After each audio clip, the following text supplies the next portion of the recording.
DDTയിലേക്ക് പരാമർ ഒഴിച്ചാൽ എങ്ങനെ ഇരിക്കും? അതിനകത്തേക്ക് ഒരു പൊടിക്ക് സയനൈഡൂടെ ചേർത്താൽ എങ്ങനെ ഇരിക്കും?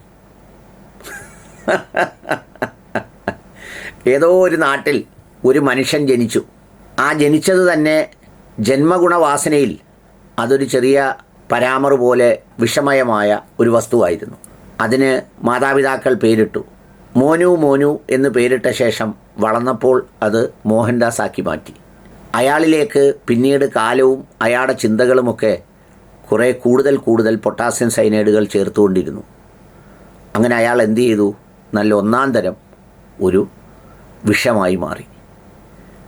എല്ലാവർക്കും അങ്ങനെ കഴിയില്ല.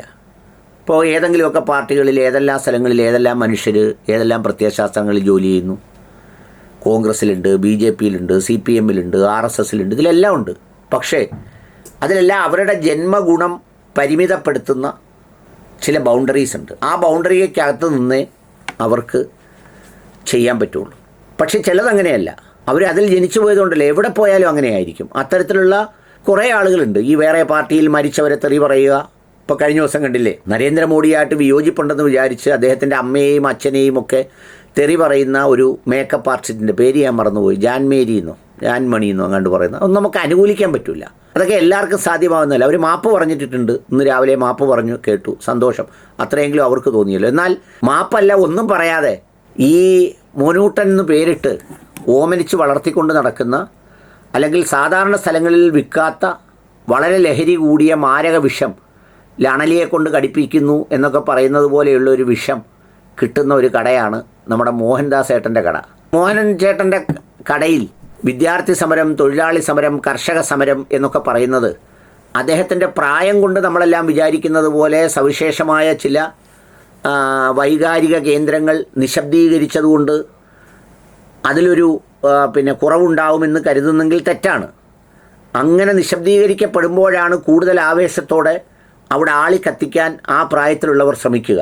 അതുകൊണ്ടാണ് പലപ്പോഴും യാത്രകൾക്കിടയിലും ബാക്കിയുള്ള സമൂഹത്തിലെ ഡിസ്റ്റർബൻസുകളിൽ ചില പ്രായമായവർക്ക് പ്രത്യേക പങ്ക് വരുന്നത്. അതുകൊണ്ടാണ് ചെറുപ്പക്കാർക്കില്ലാത്ത ചില പ്രത്യേകതരം ചിന്തകൾ അവരുടെ മനസ്സിലേക്ക് വരുന്നത് അവരുടെ ഈ വൈകാരികമായ കേന്ദ്രീകൃത ചിന്തകളിലൂടെ ഉത്ഭവിക്കുന്ന ഉറവകൾ വറ്റിപ്പോകുമ്പോഴാണ്.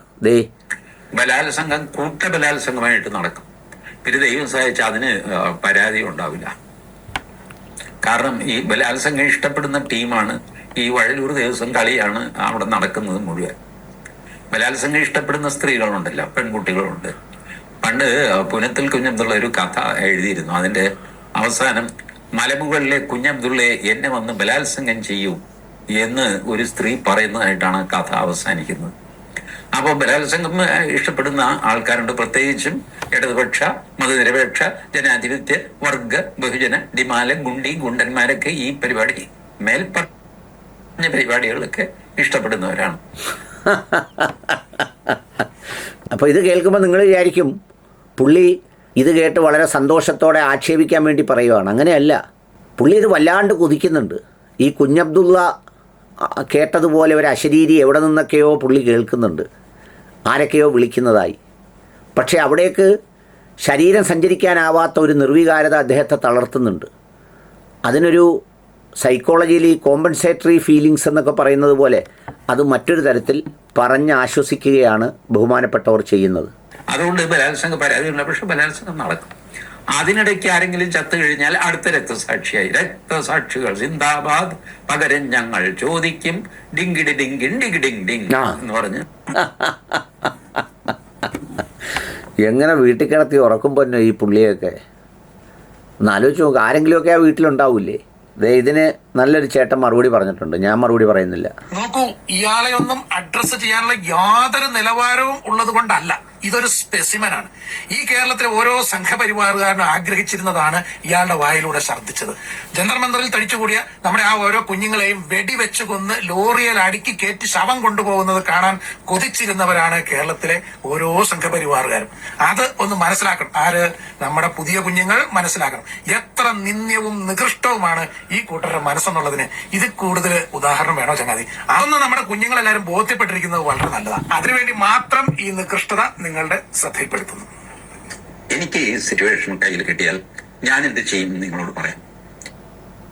പിന്നെ വെടിവെക്കും. ആളുകൾ ചിതറിയോടും. കുറെ പേര് മരിക്കും, കുറെ പേര് മരിക്കില്ല, കുറെ പേർക്ക് അംഗഭംഗം സംഭവിക്കും. ഏകദേശം ഒരു 4 മണിക്കൂർ കൊണ്ട് ഈ രംഗം ശാന്തമാകും. ശവങ്ങൾ പെറുക്കി ആശുപത്രിയിൽ എത്തിക്കും. So many things will happen.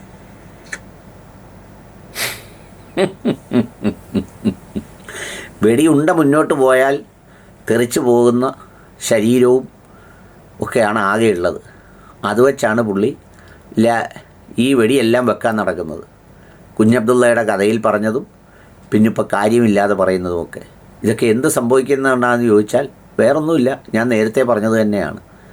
ഇതിൻ്റെ ആ പരമ്പരാഗത റൂട്ട് മുതൽ തേടിപ്പോണം. ചില ആളുകളെ പേരിനോടൊപ്പം കുരുക്കൻ, വിഷം, മൂർഖൻ എന്നൊക്കെ നാട്ടുമ്പുറത്തും കുടുംബത്തിനകത്തുമൊക്കെ വിളിക്കാറുണ്ട്. നമുക്കറിയാനൊക്കില്ല. ഈ സാമൂഹ്യ മാധ്യമത്തിൽ വരുമ്പോഴാണ് ഈ സ്പെല്ലിങ്ങും ഒക്കെ ചേർത്ത് TG മോഹൻദാസ് എന്നൊക്കെ പറയുന്നത്.